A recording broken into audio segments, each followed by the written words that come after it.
Ako si Arian, anak ni Mela. Ang titulong makita ninyo ngayon, sundalong nakaligtas sa paglubog ng barko, napadpad sa liblib na baryo, hindi tsismis lang sa kanto. Ito ang kwento ng nanay ko. Kung mahilig kayo sa kwentong may kilig, takot at kaunting luha, mag-like at mag-subscribe muna. Pero pakinggan ninyo muna ang sabi-sabi niya dahil ang mga salita niya ang magdadala sa inyo sa mga gabi namin ng hangin at alulong. Sabi niya, nagsimula ang lahat sa dagat. Hindi siya nasasalita nitong paraan noon, mahiyain si mama, pero hindi sa mga oras na nagsasalaysay ng sakit, ni ng pag-ibig. Nakalimutan ko madalas na may mga sandaling nagsasabi siya na hindi niya dapat nalilimutan. Ang amoy ng langis ng barko, ang malakas na tugtog ng sirena, ang malamig na tubig na humahampas sa mukha. Sabi niya, may alon na pumatong sa pinto ng mundo at tinanggal ang lahat ng pamilyar. Araw na parang walang hanggan, ang tila lumubog ang barko. Magkakwento ang mga lobo ng kampo na may araw na may apoy sa dagat. May mga ulat na nahit ng bomba ang sasakyan ng mga sundalo habang pauwi sa isla. May nagsabing tinamaan ng unos ang konvoy ng barko.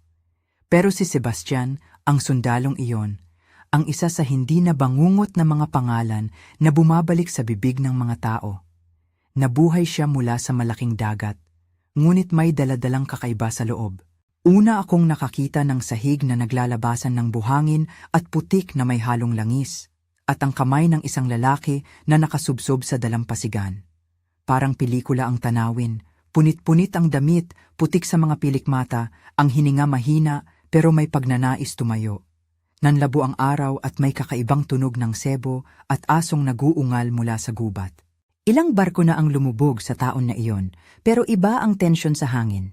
Parang may tanong ang bawat tao kung bakit may hindi lumulubog na kaluluwa. Si Mela ang unang dumulas papunta sa dalampasigan kasama ang mga taga-baryo na nagdala ng lambat at ligaw na sigaw ng tulong. May dala siyang lumang payong na may butas at isang pitaka ng tapang na hindi mo maipaliwanag. Wala siyang iniisip na iba kundi may buhay na tao sa mababaw na tubig. At sa sandaling iyon, nakita nila siya, si Sebastian, na parang basaong nawasak ng alon, nanginginig, at halos hindi mapakali ang mata. Nakakatakot siyang tumingin, sabi ng kaibigang tagabitbit ng lambat na nabalot sa poso. Di parang ordinaryong nawawala. Siya ang unang nagsabi sa amin ng kanyang pangalan o hindi niya matandaan ang buong pangalan. May mga bitak sa alaala niya na parang larawan na pinalo ng ulan. Seb, ang laging lumalabas. Sebastian. Simple iyon, sapat na para tawagin siya. Hindi agad nila siya dinala sa kapitan o sa baryo. May kaba ang mga tao, mga kwentong hindi nakakabuti na may sumasama sa mga taong nililigtas mula sa dagat. Ngunit kailangang kumilos ng mabilis, sugat, lungkot, at ang biglaang presensya ng taong iyon na may amoy ng asin at langis. Si Mela ay kumilos ng parang ang kanyang sarili ay isang takbuhan sa gitna ng bagyo. Mga kamay na marunong maghilamos, kamay na marunong mag-alaga. Ibinilad siya namin sa ilalim ng lumang akasya. Nilabhan ng mama ang mga damit niya at nag-init ng tubig sa maliit na lata. Hugasan mo muna ang paa niya, utos niya sa akin, parang bata na may hawak na lihim. Hindi kami tanod, hindi kami doktor. Mga taga-baryo lamang na may alagang puso. Ngunit may kakaiba sa kanya. Sa kanyang mga mata, may bagay na hindi namin matukoy. Parang may lumang bundok na nakasilid diyan. Parang amoy ng bulok na hindi namin narating. Sa umpisa, ang mga araw namin kay Seb ay punong-puno ng katahimikan at maliit na kilos.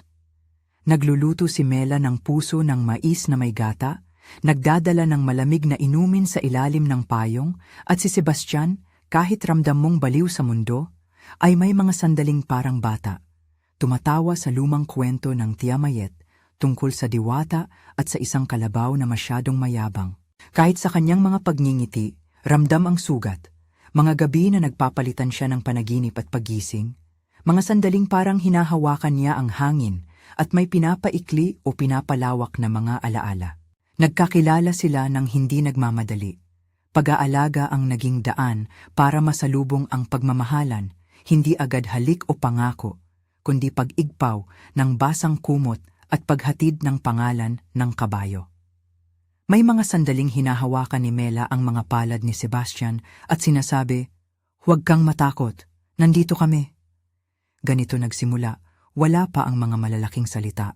Sa gilid ng baryo, si Tia Mayet at si Nanay Openg ang pumapasok sa mga usapan.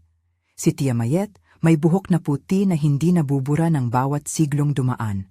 Butil-butil ang tawa, pero seryoso sa usapin ng misteryo. "May naramdaman ako," tatawa niya minsan.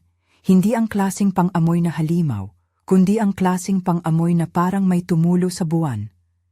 Naiintindihan namin iyon bilang isang paraan ng tiya para magsabi na may kakaiba sa panig ng bundok. Si Nanay Openg, na ang kamay ay may bakas ng maraming hilot at masahe, ay nagdala ng mga halamang gamot, kopa-kopa ng luya at isang maliit na supot ng itim na asin. Hindi para gawing prop, kundi para pananggalang lamang. Ipinakilala ni Nanay Openg ang mga tradisyonal na paraan. Bawang at tuya sa pipit para sa gabi, itim na asin sa pintuan, buntot pagi na nakaipit sa hagdan para sa swerte. Hindi siya nagbigay ng sermon. Isa siyang mangagamot na may alam sa nasisirang kaluluwa. Hindi lahat ng natubo sa dagat ay naibalik ng buong buo, wika niya, habang hinihimas ang likod ni Sebastian. Ang ilan, dala-dala pa ang ibang mundo. Lumipas ang mga linggo at may mga sandaling tahimik at may mga sandaling kakaiba. Nagdesisyon si Mela na pagtatrabahuhan si Sebastian ng simpleng gawain sa bukid. Dala-dala ng lalaki ang mga bakol, siya ang nag-aalaga ng mga sigang mais at sa gabi, magkakaupo sila sa salumpuwit at magkwento ng buhay. Minsan, hinahawakan niya ang kamay ko at sinasabi sa akin, "Aryan, siya ang tuwing nilalangkit ng unos. Hindi siya dapat sagutin ng galit." Napangiti ako noon at hindi ko pa alam ang bigat ng alinlangan. Unang halik nila, hindi ito ang dramatikong halik sa gitna ng ulan na inaasam sa pelikula. Ito ay isang halik na nauwi sa liwanag ng gabi na naglaho sa pag-iingat ng mga palad sa ulo at sa pag-ayos ng buhok. Halos hindi nila tinapos ang mga salita, tamang-tama lang para malaman nilang may pagkakauwan ang simula. "Ilang gabi na rin akong nagising dahil sa tunog ng dagat," sabi ni Sebastian isang gabi habang nakataas sa bubong ng kubo. Pinapawi ang alikabok mula sa noo ni Mela. Parang may naguuto sa akin pabalik sa tubig. Ang bata-bata pa naming pag-ibig ay binibigkis ng mga simpleng gawain at mga gabing may alindog. Ngunit may mga maliit na senyales na nagtatago sa likod ng bawat pag-aaninag. Isang gabi may amoy na parang bulok na sumingaw mula sa bundok. Hindi parang bangungot, kundi parang kulit ng prutas na naghilom. May malamlam na mga mata sa gabi na dumaraan sa gilid ng bayan, at may pag-iyak ng aso sa hindi kilalang oras. Sabihin man natin na anime ang mundo, naroon ang mga bagay na hindi namin naunawaan. Nagkaroon ng pagkakataon na nagtaka si Mela tungkol sa isang tuhod ni Sebastian na may itim na marka. Hindi malamig na pasa, kundi parang usok na sumisiksik sa balat. "Hindi mo ba napapansin?" tanong niya. At si Sebastian ay tumangulang, napapawi ang ilong na parang nakabuntong hininga. "Minsan nangyayari, di ko rin alam." Pero may sandali rin na napapasinghap siya ng malalim at ang mga daliri niya ay naging mahigpit sa kamay ni Mela, parang pinipigilan ng isang pag-alis na ayaw niya. Dumating ang araw na pumunta ang mga sundalo mula sa kanilang kawaning malapit lugar. May mga ulat na may mga pag-atake sa mga naglalakihang gubat at may 6 na naglaho sa mga bangkang minamaneho pa uwi. Ang kampo nila ay kumalat sa gilid ng bayan. May mga reunion na may halong pamamanhid at pagkabahala. Ang leader ng grupo, isang lalaki na tinatawag na Richard, ay nagtanong ng pangalan ni Sebastian sa Mela. "Ano ang ginagawa ng sundalo ninyo rito?" Tanong ni Richard na ang tinig ay parang nakagapos ng mabibigat na bato. "May utos kami na i-check ang lahat ng survivors." Si Patricia naman, ang inaakalang kasintahan ni Sebastian mula sa tinatawag nilang opisyalidad, ay dumating rin, isang babae na hindi madaling magpanggap na hindi makialam. Malamlam ang ngiti niya at may hawak na papel na tila may hatid na claim. Dumating siya na may mga mata na nagkikiskisan ng galit at takot. Hindi lumabas sa kanyang mukha na gusto niya talagang makita si Sebastian, kundi may dala siyang agenda, ang mga papeles na nagpapatunay ng ilang lupain at mga benepisyo. Kailangan nating malaman kung may dapat kaming dalhin at kung sino ang mag-aalaga, sabi niya sa Mela na parang may utos at may pag-aangkin. Sa simula, lumitaw ang tensyon sa pagitan ni Patricia at Mela. Parlamentaryo man ang kanilang galaw, ramdam ng bayan na may paglalaban sa hangin. Si Patricia ang simbolo ng paraang layo sa baryo, lungsod, batas at pag-asa na may letra. Habang si Mela naman ay ang lupa mismo, ang taong may buhay na koneksyon sa taniman at sa huling pintig ng gabi. Ngunit kahit dumating si Patricia, hindi madaling agawin ang paglalambing ni Sebastian. May liwanag na alam na sa kanya at sa Mela. At dito nagsimulang magtupi ang sino ang dapat mag-ingat. Hindi lang para sa sarili, kundi para sa lahat. Isang gabi, may nangyari na hindi namin inaasahan. Nagising si Sebastian sa gitna ng dilim na may mahigpit na paghinga. May halinghing na hindi tulad ng dati, mabigat at mabasa, parang may maliliit na dagta na pumipilit palabas ng bibig niya. Nilapitan siya ni Mela ng madali at habang hinahaplos niya ang likod ng lalaki, nalanghap niya ang kakaibang amoy. Maalat, ngunit may isang layer ng bulok na animoy pinagsasama ang dagat at ang lupa kapag naghalo ang pagkasira. "Huwag ka," sabi ni Mela na may boses na lumiliit sa sarili. "Huwag kang bumangon." Ngunit kumilos siya, si Sebastian, na parang may hindi nakikitang lakas na humihila sa kanya palabas ng kubo. Napakahina niya, ngunit ang kanyang mga lakad ay mabilis at tila may layunin. Tumayo iyon at umalis na hindi na pinansin ang lamig at ang mga matang nakakatingin. Kinabukasan, hindi na siya bumalik sa kampo. May mga sapak ng putik sa bakuran, may itim na likidong tinangay ng hangin sa putik, maliit na bakas lamang na sumilbing palatandaan ng pag-alis. Lumabas ang mga kabayo, at sina Richard at ang iba pang sundalo ay nag-ikot sa paligid ng bundok. Si Patricia ay nagmura sa mga labi niya, hindi na nagtatago ng galit. Ang mga mata niya ay nasusunog ng isang uri ng paghahangad na sumalakay sa lupaing pinaniniwalaan niyang pag-aari. Si Mela ay hindi tumigil. Tinawag niya si Tia Mayet at si Nanay Openg. Inakbayan niya ang bawat piraso ng sapatos ni Sebastian na naiwan, mga pilak na butas, mga tahi na nabitak. May pumalit sa kanya, bulong ni Tia Mayet habang pinagmamasdan ang mga palad ni Mela. Hindi ng tao ng ganito, hindi agad. Hindi nila sinabing aswang ng direkta, hindi pa. Pero alam nilang may bagay na lumalakad sa gilid ng kagubatan. Mula noon, nagsimula ang mga gabi ng pagbabantay. Nagpupuyat sila sa ilalim ng buwan, naglalagay ng itim na asin sa mga pintuan, at nag-iingat na hindi magbukas ng bintana kapag may hangin na tila may dalang bulong.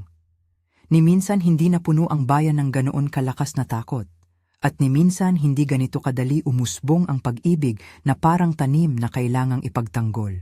Hindi mawawala sa isip ko ang gabing iyon, kung saan ang hangin ay naging makapal, at ang mga bituin ay parang nahulog sa ilang puno.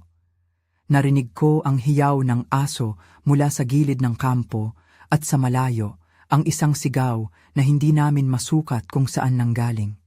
Tila ng tao, tila hindi. Hindi pinapansin ni Mela ang lamig. Napilitan siyang sundan ang bakas na iniwan ni Sebastian.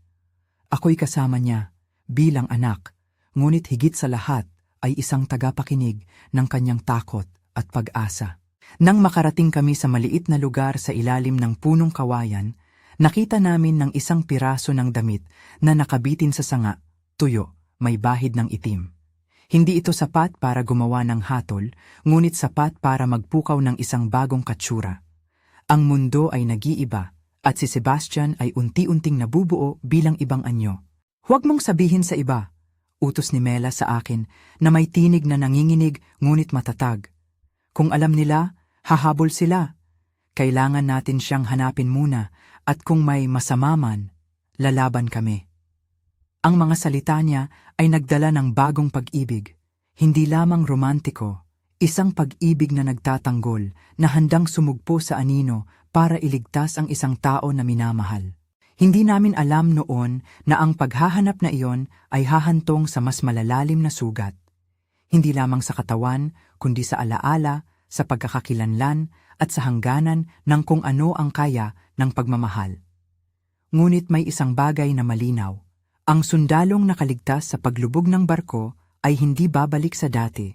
At ang baryo, ang aming maliit na mundo, ay hindi na magiging ganoon lang din. Naglakad kami pabalik sa kubo, nag-uwi ng mga bakas at sinubok na pagtaguin ang pangamba. Habang isinasara ni Mela ang maliit na pinto at nilalagyan ng itim na asin ang tabing pinto, hindi niya napigilan huminga ng malalim. Kung may mangyari man, bulong niya na parang dasal, hinding-hindi kita pababayaan. At doon, sa ilalim ng bubong na nagpapakapit sa amin laban sa mga bituin, nagpatuloy ang gabi, may mga yumayakap na daliri, mga luha na hindi lumalabas, at isang pag-ibig na nagiging tapat sa pag-aalaga. Ngunit sa labas, sa dilim, may mga mata na nagbabantay. Hindi lamang mga mata ng tao, may mga naglalakad sa hangganan ng aming mundo, naghahanap ng kanilang gutom. Hindi pa alam ni Mela na ang gutom na iyon ay kalahating alaala, kalahating pangalan, at kalahating kasaysayan. Hindi pa namin nakikita ang huling anyo ng sigaw na iyon. Ngunit ramdam namin ang simula. May hangarin, may pagsubok, at may desisyon na kailangang gawin, hindi lang para sa puso ni Mela, kundi para sa buong baryo.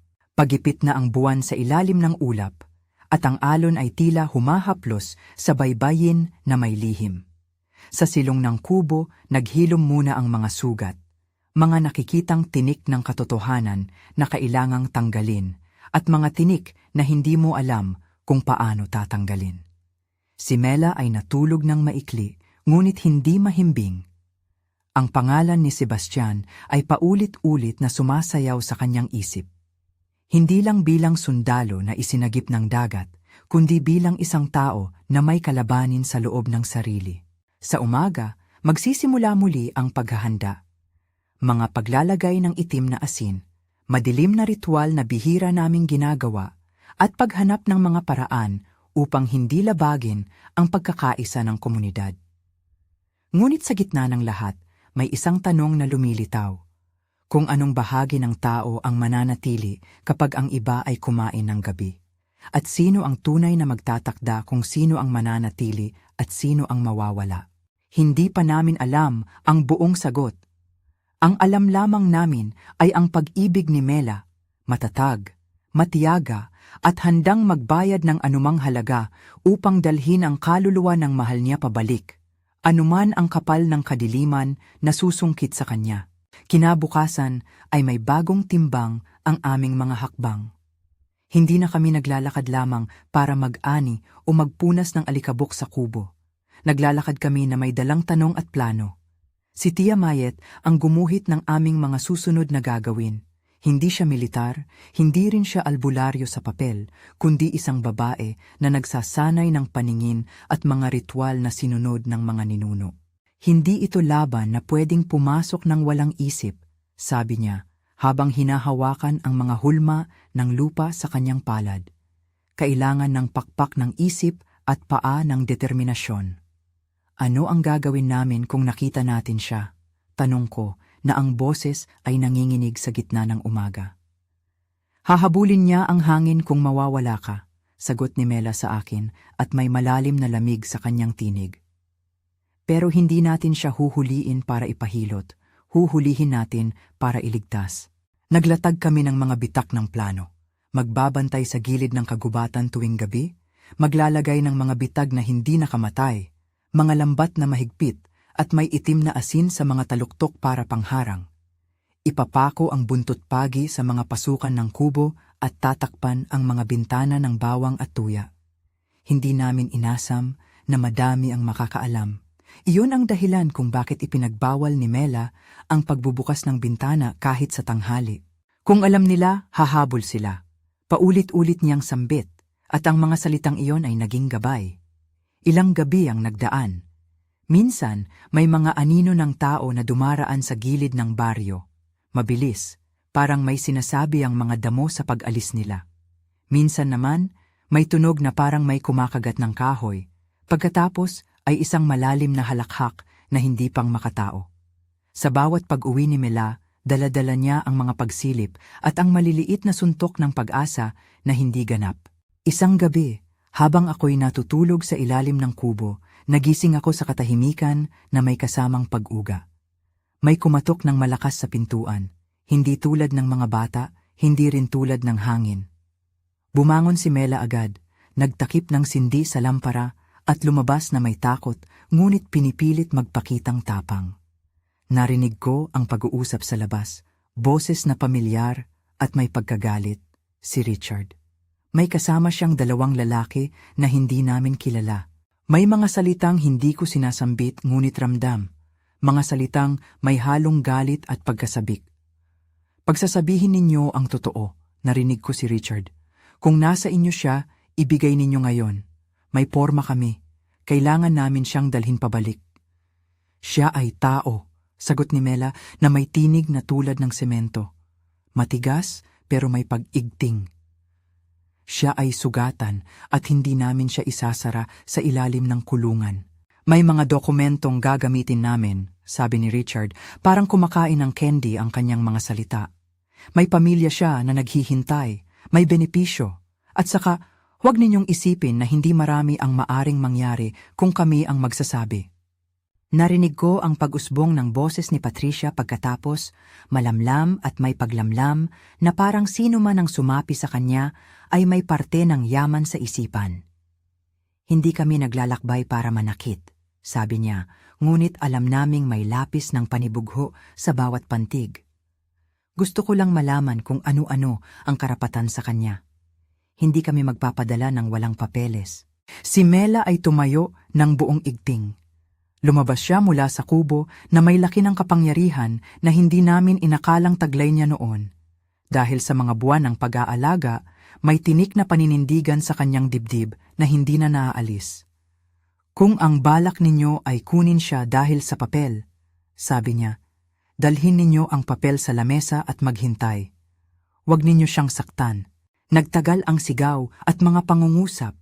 Binigyan kami ng panahon para mag-isip at magpatahimik, ngunit malabo ang kapayapaan. Sa gabi pagkatapos ng pagtatalo, napagpasyahan ni Mela na hindi dapat iwanan ang kampo ng walang bantay. Huhulihin niya ang buwan kung mawawala ka, sabi niya sa akin, at niyakap niya ako ng mahigpit. Hindi dahil sa sindak lamang, kundi dahil sa pangakong pinipilit niyang itanim. Lumipas ang araw at nawala ang mga taong iyon sa lipunan. Ngunit hindi pa nagtatapos ang gulo. Nagkaroon ng isang pangyayaring bumago ng aming hangin.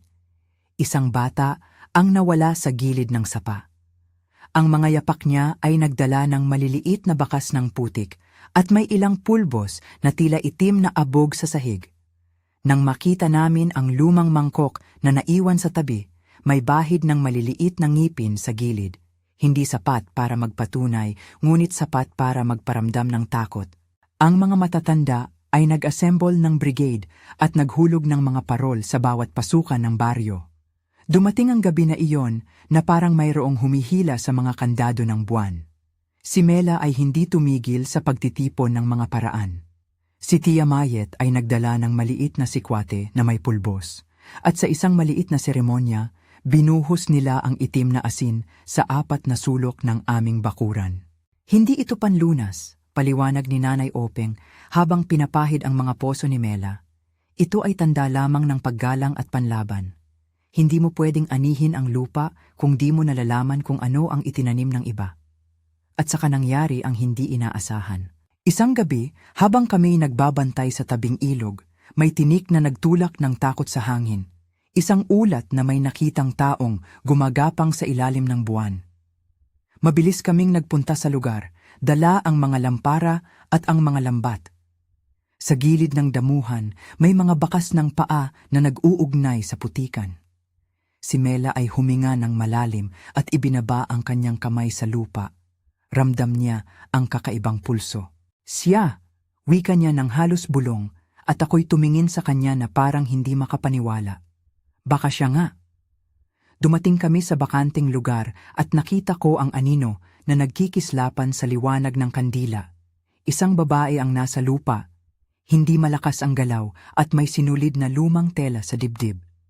Sa tabi niya, may isang malaki at mabangong amoy, parang nahuhuling isdang nagtagal sa ilalim ng araw.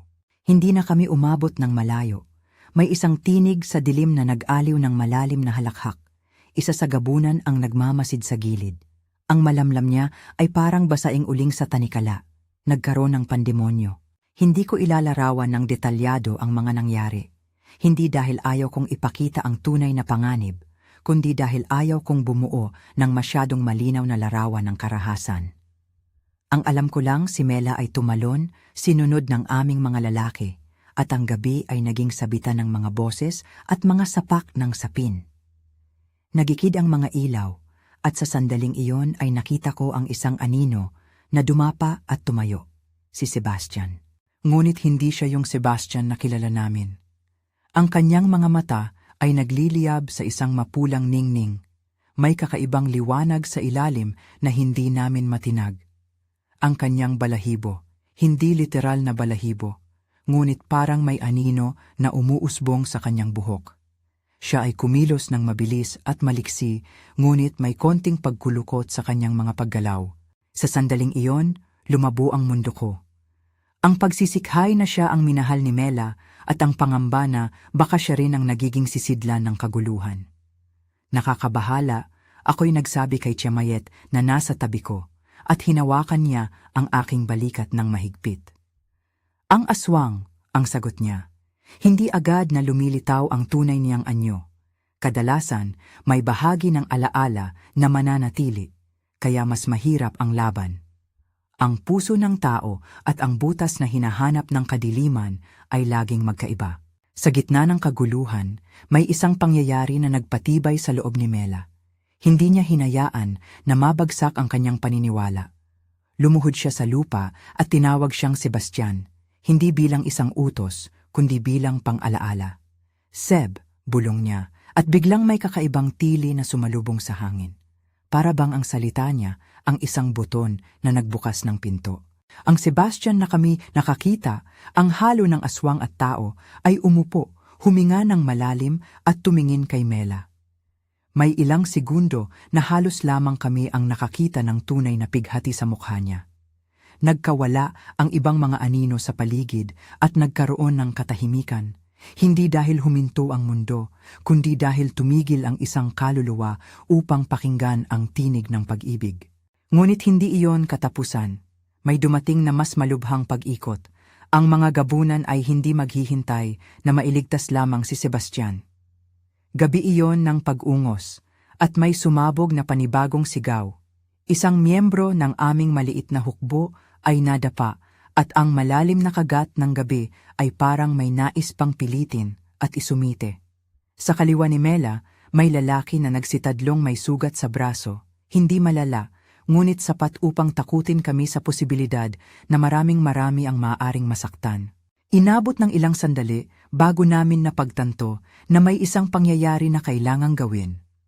Kung hindi namin mapipigilan ang pagkakakalat ng gabunan, mas maraming tao ang mawawala. Si Mela ay lumakad papalapit sa katawan ni Sebastian at hinahawakan ang ulo niya. Pause, ang ibinulong niya.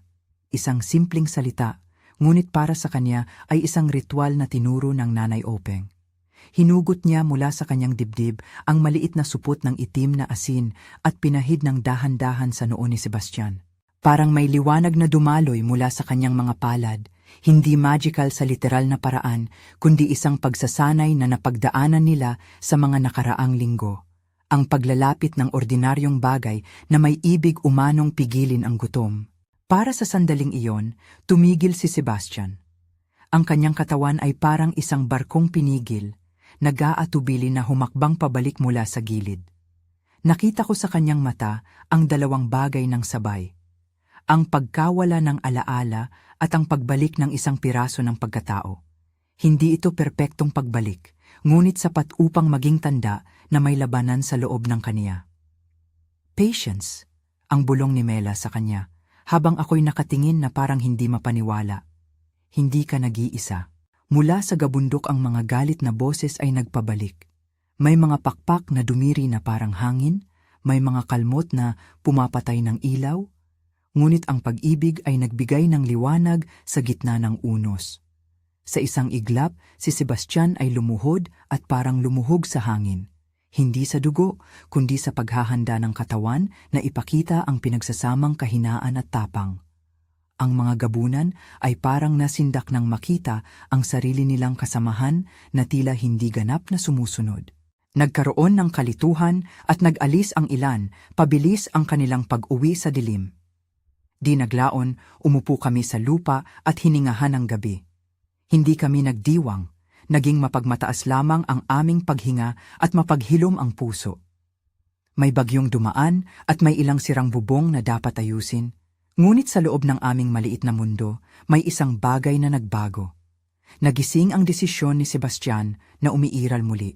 Ilang linggo ang lumipas at unti-unting naging bahagi muli ni Sebastian ng baryo.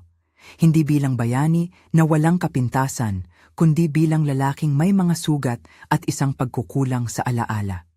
Minsan napapaisip siya at tititig sa dagat ng matagal, parang may hinahanap. Minsan naman, may piraso ng tuloy-tuloy na pagkagutom na kumikilos sa loob niya na kailangan ng pagbabantay. Tinuruan siya ni Nanay Openg na magbasa ng orasang lokal, mga awit upang maibsan ang kagutom, mga gamot upang maibagsak ang biglaang pagngat-ngat ng katawan. Tinuro rin ni Tia Mayet ang paghawak ng buntot pagi sa mga oras ng pag-atake, hindi bilang sandata, kundi bilang tanda ng pag-alaala. At si Mela ang gumugol ng gabi at araw upang gabayan siya. Hindi ito madaling paglalakbay. May mga gabi na umiiyak siya nang tahimik sa ilalim ng kubo dahil nagising siya sa mga bangungot ni Sebastian at hindi niya alam kung paano aayusin ang dalawa nilang sirang mundo. Ngunit palagi siyang babangon at hahawak sa kanyang kamay at ipapakita na kahit ano paman, hindi siya aalis. Dumating ang isang sandali na sinubok ang lahat ng aming ipinanindigan. Nagkaroon ng pag-atake sa unang ilog sa labas ng baryo. Marami ang nagulat nang makita nila ang mga bakanteng saplot at ang ilang nakahandusay na kakaibang anyo na naglilipana. Ang pagpapasensya, ang mga bitag at ang itim na asin ay hindi sapat. Nagkaroon ng matinding laban na kinailangan ng lakas ng loob at determinasyon. At sa gitna ng iyon, napunta si Mela sa isang sitwasyon na kalaunan ay nagsilbing ang pinakamabigat na aral ng kanyang buhay. Sa gabi ng pag-atake, dumating si Patricia, hindi bilang isang babaeng naghahanap ng asawa, kundi bilang isang babae na may hawak na card at piraso ng papel na nagdadala ng awtoridad.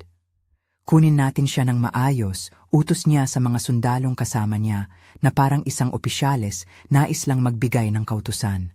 Wala na kaming pakialam sa sentimentalidad ng mga taga-baryo. May mga papeles ako na nagsasabing siya ay akin. Nakaramdam kami ng kirot. Hindi dahil kinailangang kunin siya, dahil alam namin na ang bawat papel ay may halaga at ang mga sanhi nito ay mabigat, kundi dahil naramdaman namin na may plano si Patricia na mas malamlam pa sa papel. May mga bulong-bulungan.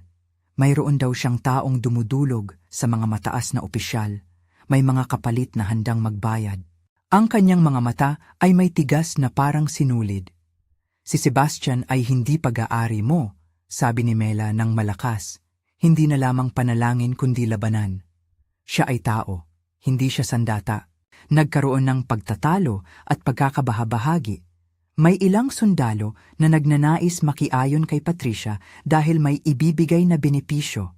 May ilan naman ang nagdadalawang isip dahil sa nakikita nila ang pagbabago sa loob ni Sebastian. Sa wakas, isang utos ang ibinigay.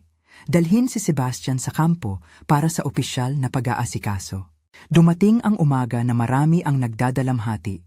Ang aming baryo ay hindi isang lugar ng malalaking pader o malaking hukbo, ngunit may isang bagay na nagbunot sa loob ng mga tao. Hindi namin ibibigay ang sinumang minamahal sa mapanganib na kamay ng walang labanan. Si Mela ay naglakad papunta sa linya kung saan nakatayo ang mga sundalo. Huwag ninyo siyang dalhin ng gaya ng maliit na hayop, sabi niya habang mahigpit ang kapit sa aking kamay. Kung kayo ay may mga papeles, ipakita ninyo. Ngunit huwag ninyong sirain ang kanyang kaluluwa dahil sa papel.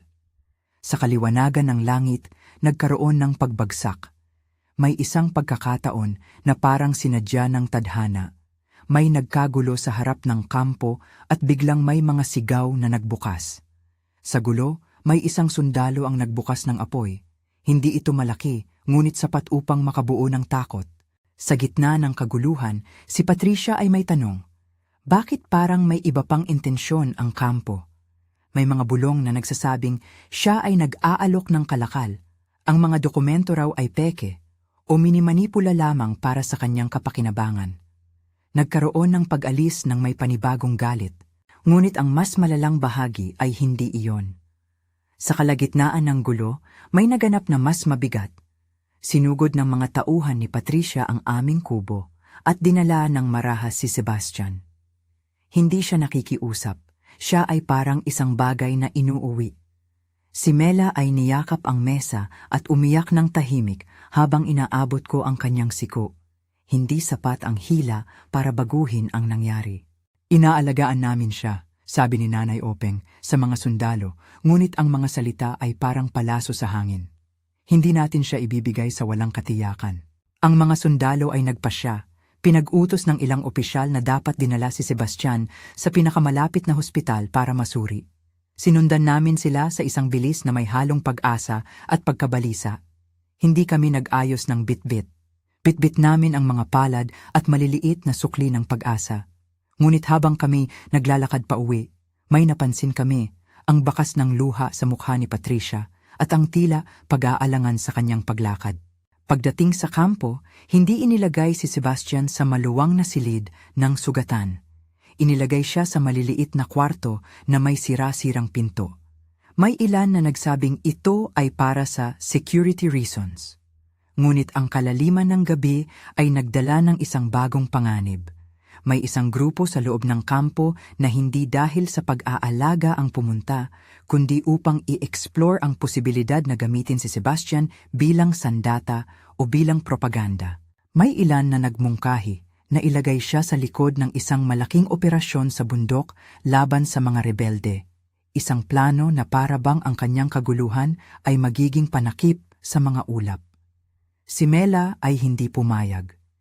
Hindi siya sandata, sigaw niya sa isa sa mga opisyal habang ang mga pulis ay nakikialam. Siya ay tao at hindi ninyo may karapatan na gamitin. Ako ang nag-alaga sa kanya at hindi ninyo siya kukunin para sa inyong interes. Nagkaroon ng pagigting na halos umabot sa umpisa ng puwersa at sa wala naming inasahan, may mga kamay na lumapit kay Sebastian at pinasok siya sa isang kwarto. Nang buksan namin iyon, nakita namin na siya ay nag-iisa at tila gumuho sa loob. Si Patricia ay nasa labas, nangingiti na parang may natamong bagay. Hindi nagtagal at lumitaw ang mga ulat na si Patricia ay nagkaroon ng usapan sa ilang opisyal.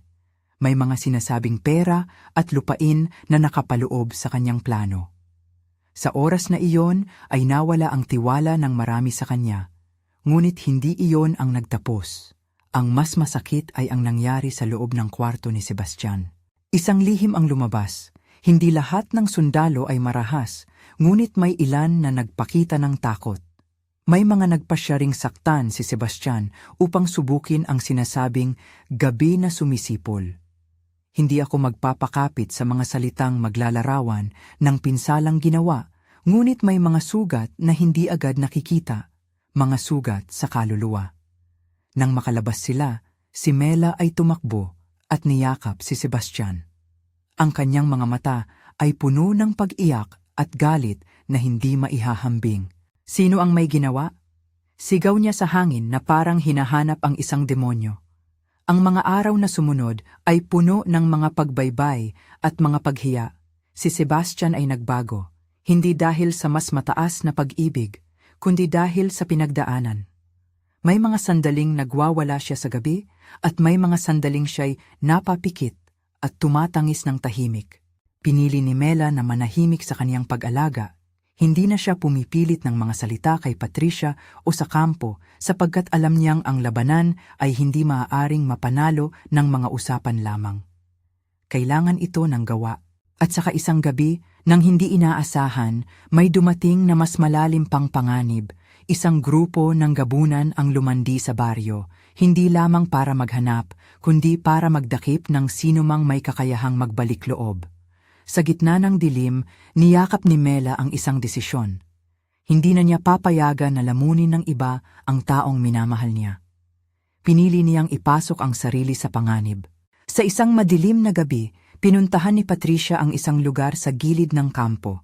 May mga sundalong kasama niya na may mga inilagay na pabitin para sa mga gulo. Sa di maipaliwanag na dahilan, si Mela ay pinilit pumunta at doon siya kinidnap ng isang grupo na sinupilang iya. Dinala siya sa isang kuweba sa ilalim ng bundok, ang tinatawag nilang lair ng gabunan. Ang puso ko ay sumabog nang marinig ko ang balitang iyon. Ako'y kasama ng ilan pang taga-baryo, ngunit ang aming lakas ay maliit. Nang madiskubre namin ang pagkawala ni Mela, hindi kami nag-atubiling kumilos. Hindi simpleng paghahanap ang nangyari. Ito ay isang pagsalakay ng mga ibig magligtas at ng mga puso na hinding-hindi magpapabaya. Sumama ako sa ilang kalalakihan at mga kababaihan na may mas matibay na determinasyon. Hindi siya iiwan, sabi ni Chimayet sa amin, habang ibinibigay ang isang maliit na supot ng halimuyak. Ang sinuman na may tunay na pag-ibig ay hindi papayag na tuluyang mawala. Ang paglalakbay papunta sa lair ay puno ng takot at pagkabalisa. Ang mga gabi ay pinalamanan ng mga alitaptap na tila may lihim at ang aming mga paa ay nag-iwan ng bakas sa putikan na parang dumadaloy na dugo ng lupa. Pagdating namin sa bunganga ng kuweba, may kakaibang timpla ng hangin, may halong bahid ng dagat, ng lupa at ng nabubulok. Hindi kami nakatakot sa halimuyak, natatakot kami dahil sa dapat naming gawin. Pumasok kami ng palihim. Ang loob ng kuweba ay may mga anino na umuukit ng hugis ng labi at mga mata. Sa isang gilid, may kadenang nakakabit sa bato, isang upuan na tila nilikha lamang upang pag-imbakan ng pangalis ng tao. At sa gitna ng lahat ng iyon, may tunog, isang halakhak, isang ungol, at maliliit na siksik. Nakita namin si Mela, may tali sa mga kamay at may mga bahid ng putik sa mukha. Siya ay hindi sumuko. Ang kanyang mga mata ay nagliliyab ng isang uri ng pag-ibig na hindi basta-basta. Hindi ako aatras, bulong niya nang tatambalikod kami. Hindi siya ni isa, si Sebastian ang aking dahilan. Hindi namin iniisip na maiiwan siya doon mag-isa. Ngunit sa pag-alis natin sa loob ng kuweba upang maghanda ng mas malapit na plano, may naganap na hindi namin inaasahan. Lumabas mula sa dilim si Sebastian. Hindi ko malilimutan ang eksenang iyon. Ang paraan ng kanyang paglakad ay parang alon na biglang umiistorbo sa dalampasigan. Siya ay may mga marka, ngunit higit pa sa mga marka ay ang kanyang mga mata. May dalawang ilaw na parang kandila at kalangitan. Siya ay nagdala ng isang aura na parehong nakakilabot at nakakabighani. Ang gabunan na sumadsad sa paligid niya ay parang nalulunod sa kanyang presensya. Ang ilan ay kumilos ng tila saludo. Ang iba naman ay nag-alis ng may pag-iingat. Si Sebastian ay tumingin kay Mela at si Mela ay tumingin rin sa kanya. Hindi masyadong magkalapit, ngunit sapat ang distansya na nagpatibay sa aming dugo. Hindi ka iiwan, ang bulong niya, at sa paraan ng pagbigkas ay parang may bagong pag-ayos sa loob niya. Hindi perpekto, ngunit totoo. Ngunit hindi iyon ang wakas.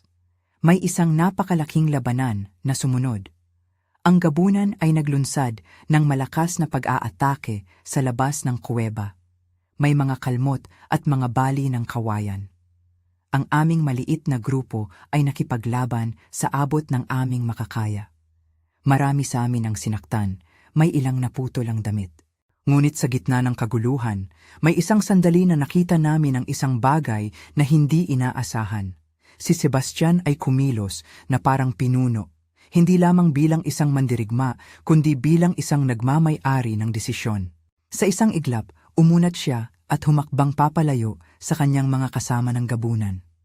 Nakita ko sa kanyang mukha ang pighati at pagpipigil. Parang pinipigilan niya ang isang bagay na gustong magharap sa kanya. Tumakbo siya patungo sa isang pader ng yawa, at sa kanyang pag-akyat ay parang may pagtangis na lumipas sa hangin. Nang siya'y sumakay ng mataas, napatingin siya sa amin, sa Mela, na para bang sumasagot sa isang lihim na kalimutan. "Mag-ingat kayo," sabi niya sa isang lakas na malamig. "Huwag mong hayaang lumakad ang gabi sa inyo." At pagkatapos ng ilang sandali, bumaba siya at lumipat sa isang direksyon. Hindi kami sinundan. Lumilipas ang mga segundo at may isang pag-iyak. Ang ibang aswang ay umalis, ang iba ay nagkalat. Ang kadiliman ay muli nang nagkaroon ng bakas at kami ay napatingin sa isa't isa na parang hindi makapaniwala. Hindi agad namin natanto na may isang napakahalagang bagay na naganap.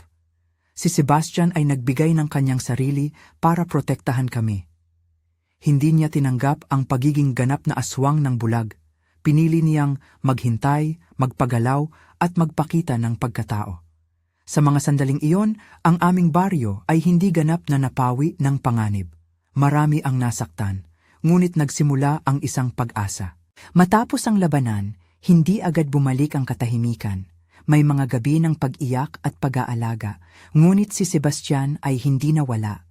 Nanatili siya at unti-unti ay nagpakita ng pagbalik ng ibang mga piraso ng sarili. May mga sandaling siya'y naglalakad patungo sa dagat at may hawak na isang maliit na bato. Minsan, may mga ngiti na hindi kumpleto, ngunit may laman. At si Mela ay hindi nagbago sa kanyang pag-aalaga. Pinunasan niya ang bawat sugat ng pang-unawa at pag-ibig. Sa loob ng mga buwan na sumunod, nagtagumpay kami sa pagbuo ng bagong paraan ng pakikitungo. Hindi kami nagdurusa sa mga ilusyon na isusulat si Sebastian bilang ganap na tao muli, ngunit hindi rin kami sumusuko. Siya ay namuhay sa pagitan ng dalawang mundo, parang isang bangka na nasa buhangin at sa loob ay naglalayag pa rin. Tinuruan namin siya ng mga simpleng gawain, pagtatanim, pag-aalaga ng mga alagang manok, at pag-aawit sa mga gabi upang mapanatag ang kaguluhan. May mga sandaling pagsisisihan at may mga sandaling pagtatagumpay. At dahil sa kanyang pag-iral, nagkaroon ng mas madaling pagtingin ang baryo sa mga bagay. Ang ilan ay natutong magpasensya, ang ilan ay natutong magtakda ng hangganan, at ang iba naman ay natutong magtiis. Si Patricia, sa panig niya, ay tila nagbago ng dahan-dahan. Nakita namin sa kanya ang takot at ang pagkakawalang bahala. Ngunit siya rin ay may dahilan sa likod ng kanyang mga kilos, isang babae na may pangarap na may paanan sa lupa at natatakot sa hindi pagkapantay ng kanyang mundo. Hindi namin pinatawad siya agad, hindi rin namin siya tuluyang hinusgahan.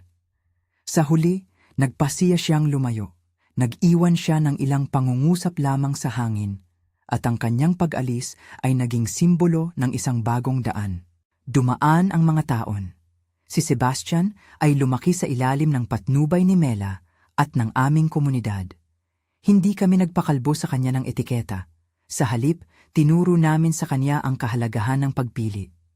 May mga araw na siya ay nagbabalik sa bundok upang usisain ang mga gabunan at makipagkasundo sa mga lider ng kanilang lipi. Isang bagay na hindi madaling gawin. Ngunit para sa amin, iyon ay bahagi ng kasunduan. Hindi mo magagawa ang pag-ibig nang hindi nakikipagsundo sa katotohanang may iba ring nabubuhay. Isang gabi, ilang taon pagkatapos ng una niyang pagbalik, nagkaroon kami ng isang maliit na kasiyahan sa baryo. Hindi dahil walang takot, kundi dahil may isang dahilan para magtawanan at kumanta. Si Mela at si Sebastian ay nag-ayos ng isang maliit na hudyat.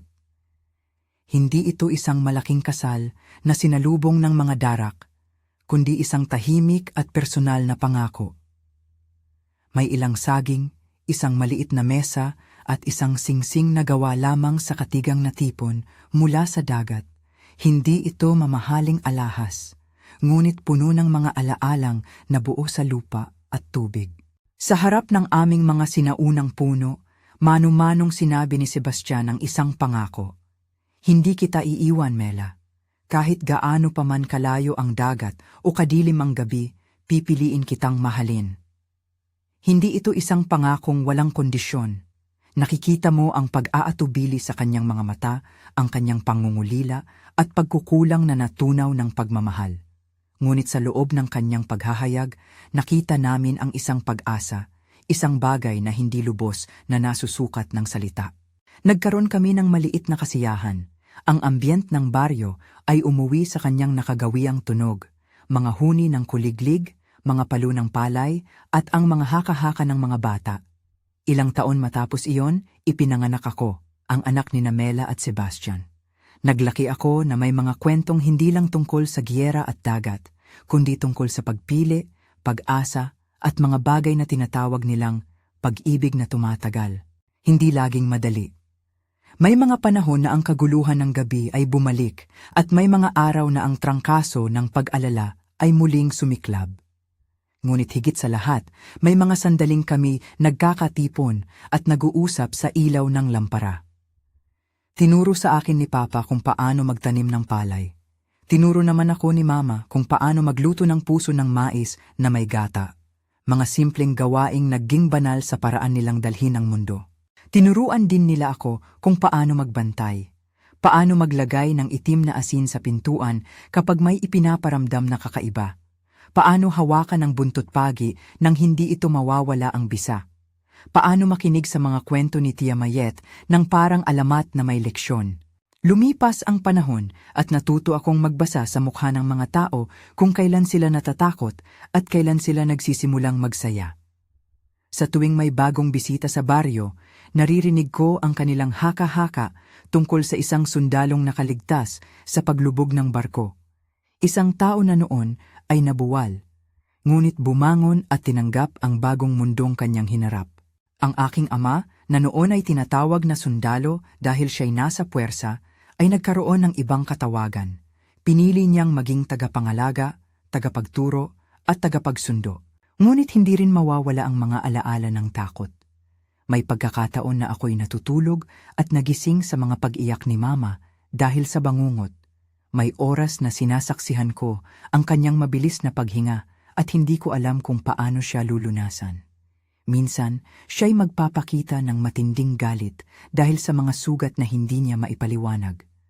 Ngunit tuwing haharap siya sa akin, may lihim na ngumiti at sinasabi, "Aryan, alalahanin mo, hindi dahilan ang pait ng mundo para hindi magmahal." Maraming taon ang lumipas bago natin tuluyang naranasan ang katahimikan. Hindi ito ganap na pagkawasak ng mga gabunan. Hindi namin nilinaw ang mundo sa ganoong paraan. Ngunit natutunan ng aming baryo na mamuhay sa gilid ng kadiliman nang hindi kinikilala ito bilang kabuuan ng buhay. May mga kasunduan na ginawa ni Sebastian at ng mga lider ng gabunan. Hindi na nila ilalapit ang kanilang gutom sa aming bakuran. At palitan naman ay tutulungan nila kami sa oras ng tagtuyot. Isang napakabandilang kasunduan na hindi madalas na mabuo sa mundo. At ako? Lumaki ako na may ama na minsan ay tila malakas at minsan ay tila marupok. Nalaman ko ang mga kwento ng kanyang paglubog sa dagat at kung paanong may isang alon na tumulak sa kanya palabas ng karaniwan. Ngunit mas marami akong nakitang maliit na sandali.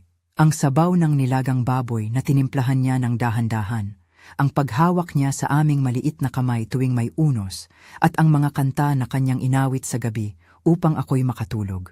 Tinuro niya sa akin na ang kagitingan ay hindi laging malakas. Minsan ito ay tahimik, simpleng pagpiling manatili sa piling ng minamahal. Ngunit hindi perpekto ang lahat. May mga araw na lumilitaw si Patricia mula sa malayo. At may mga pag-uusap siyang inilulutang sa hangin. Mga boses na may konting panghihinayang at konting paninindigan.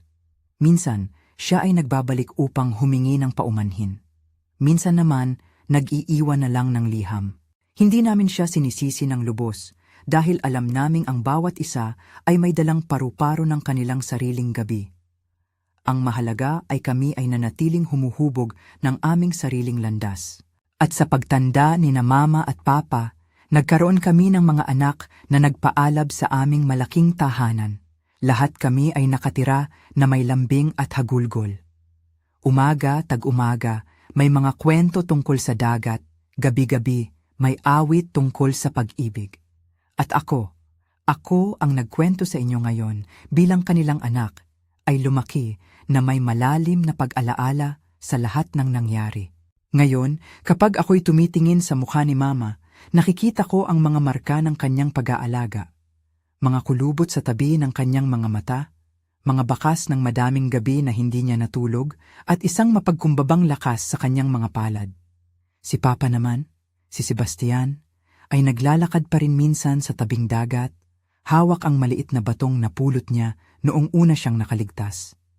Hindi palaging kumpleto ang kanilang mga salita, ngunit iisa ang kanilang paningin, ang pamilya. May araw na siya'y dumating muli, hindi bilang isang bisita lamang, kundi bilang isang taong nagpasya na hindi mawawala. Huminto siya sa aming bakuran nang walang malalaking alingawngaw.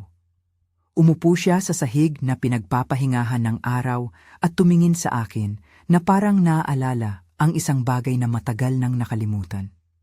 Aryan, ang tawag niya, at ako'y tumingin sa kanya. Hindi madali ang pagkikita ng ama at anak, ngunit may isang bagay sa kanyang boses na nagpapaalab sa puso. Lumalaki ka na, wika niya, at nagbigay ng maliit na halakhak. Huwag mong kalimutan kung saan ka nang galing. Ano ang nangyari sa dagat, Papa? Tanong ko noon, bata pa at puno ng kuryosidad. Itong dagat, sagot niya, at hinawakan niya ang aking maliit na kamay, ay nagbigay sa akin ng isang bagong kahulugan. Tinuro niya sa akin kung paano bumangon. Tinuro niya sa akin kung paano mahalin kahit ang sarili mong pagkukulang. Hindi ko alam kung maipaliwanag ng buo ang lahat ng sinabi niya noon, ngunit ang mga salitang iyon ay naging bahagi ng pag-unawa ko sa kanya, hindi lamang bilang sundalo na nakaligtas sa paglubog ng barko, kundi bilang isang tao na pinili ang pag-ibig sa harap ng madilim na mundong gumagala. Maraming taon na ang lumipas mula ng unang araw na nakita ni Mama si Papa na tila basang papel sa dalampasigan. Maraming tao ang nagtanong sa amin, totoo ba ang lahat ng iyon? At kami lang ang nakakaalam ng mga detalye na nagbubuo ng totoo. Sa amin, hindi ito isang alamat na dapat tapusin. Ito ay kwento na patuloy ang pag-ikot sa loob ng aming mga puso. Meron kaming sugat, meron kaming katanungan, ngunit higit sa lahat, may pag-ibig na laging umuusbong. At ngayon, kung may sasabihin man ako bilang anak ng 2 taong iyon, ito ang aking huling paalala sa inyo. May mga pag-ibig na dumadating sa mga kakaibang pagkakataon, sa gitna ng dagat, sa ilalim ng buwan, at sa harap ng mga lihim na hindi natin maintindihan. Ang pagpili na magmahal ay hindi laging madali, at minsan ay nangangahulugang kailangan mong tiisin at ipagtanggol ang taong mahal mo kahit na ang mundo ay pumipitik upang gawing iba siya.